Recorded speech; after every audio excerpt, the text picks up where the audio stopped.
Hello and welcome back. Today we're talking about how to improve relationships in love, work or play. From the moment we're born, we interact with people in our environment. Baby cries and parents run to the rescue. So right off the bat, we learn that demanding behaviour is the way to go.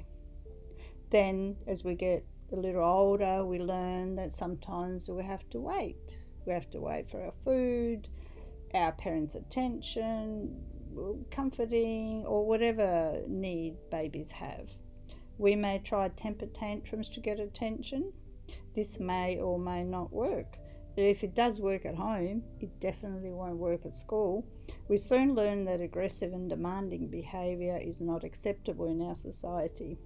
So through all this tug and pull of adjusting to our external world, and especially when our needs aren't met, we create false beliefs. We create beliefs that make us feel unworthy in some way, or unworthy of love or whatever. They're just beliefs that we create as children. We create them and file them into the subconscious mind. And we learn that surviving in this world means being able to adapt to our environment. But our need to fit in and be accepted can result in people-pleasing behaviour, being a saviour, always trying to save others, or constantly seeking external validation of some kind. We either attract people who are not genuine or end up pushing the genuine ones away, totally unaware that this behaviour is a reflection of our inner need to feel worthy of love or nurturing. So let's take a look at love relationships, for example. Falling in love and staying in love.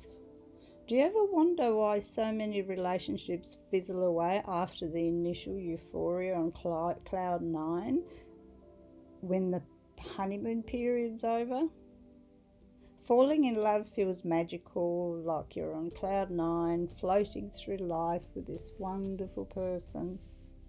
Then, after a few weeks or months, you begin annoying each other, arguing over silly things, telling them how to behave. And then you start thinking you made a mistake and maybe this is not the right person for you. And the reason for this is that after that initial euphoria, or whatever you want to call it, that you're on a high and this is the best thing since sliced bread, then after a while, as you settle back into realities of life, you begin to trigger each other's pain, those unresolved emotional issues. You actually become mirrors for each other.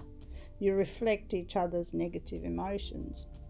And these emotions have to be released, otherwise you'll keep hurting each other and eventually go separate ways. So each person has to do their own healing for the relationship to survive. And all relationships can be healed if both people do the work. So the best way to assess your emotional state is through your relationships, but you have to begin with yourself. You have to take a moment to assess how you treat yourself. Do you treat yourself with kindness or with destructive habits? What is your social circle like? Your friends and people you regularly socialise with. Do they have healthy or self-destructive habits? And why do you enjoy socialising with these people? Do they benefit you in any way? Just think about it. What about your home life, your family unit? How do you relate to people in your life? What's the family dynamic like? Is it independent, supportive, or controlling? What about your work or business relationships? Are they beneficial to everyone involved? Or do you find yourself in conflict with a repeating theme? Do you always find yourself in a similar situation? And how do you react if if they try to, or if someone tries to control or criticize you in any way?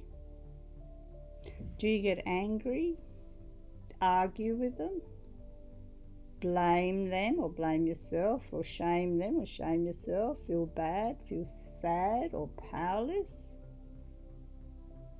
If you do feel bad and beat yourself up, nothing will change.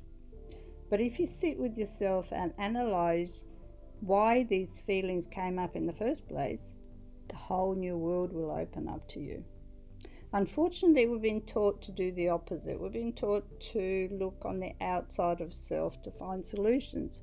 So instead of looking at our inner world, we try to control the outer world. We expect others to change their behavior so we can feel better. And then we wonder why the pattern keeps repeating from relationship to relationship, from job to job, and it continues. So improving your relationships begins with yourself by taking care of yourself, being kind and caring towards yourself. This way you attract people who will also treat you with kindness and caring. And then even when surrounded by caring people, there will be times when you get triggered. But what you do afterwards is what makes the difference. Instead of beating yourself up about it, you have to allow the feelings to flow. You have to stop the self-abusive talk and ask yourself what this situation is showing you. Ask yourself why you feel angry, hurt, or thrown off balance in any way. I bet you'll find the reason why, because it stems from an inner pain and those false beliefs you created through childhood. Every time you felt that your needs weren't met. So, improving your relationships at home, work, or social situation begins with you. You have to do the work of releasing, peeling away the negative emotions layer by layer. Many people are afraid of this process, they're afraid of exploring their emotions, but really there's nothing to fear. Looking within to explore your feelings doesn't have to be painful. You don't have to experience the past trauma. You just have to be a neutral observer of your past. And there's nothing to be ashamed of.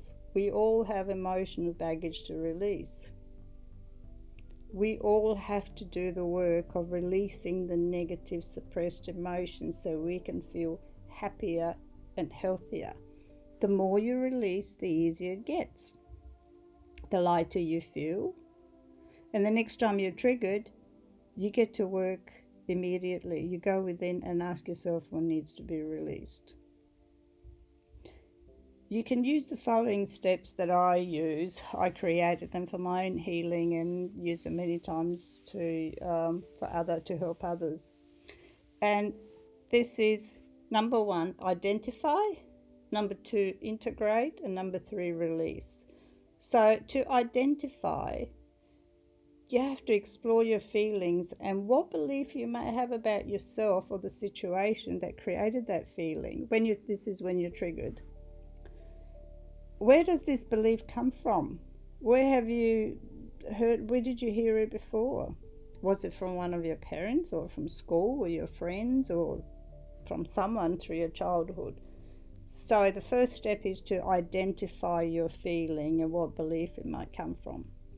The second step is to integrate this feeling. You have to acknowledge your feeling. You have to recognize it. You have to say how you feel for it to be integrated. You have to own your feeling. You can say, I feel angry. Say how you feel.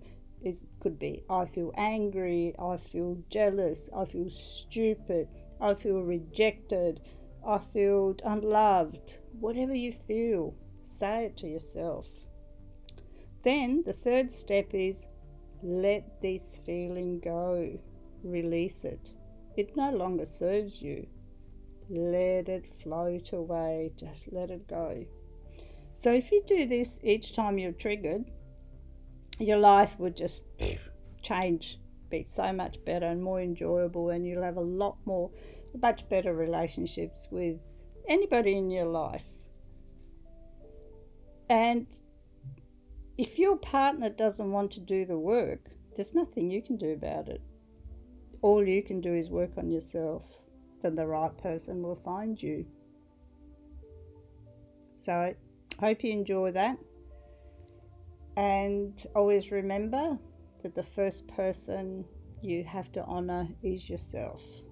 So happy releasing. Bye for now.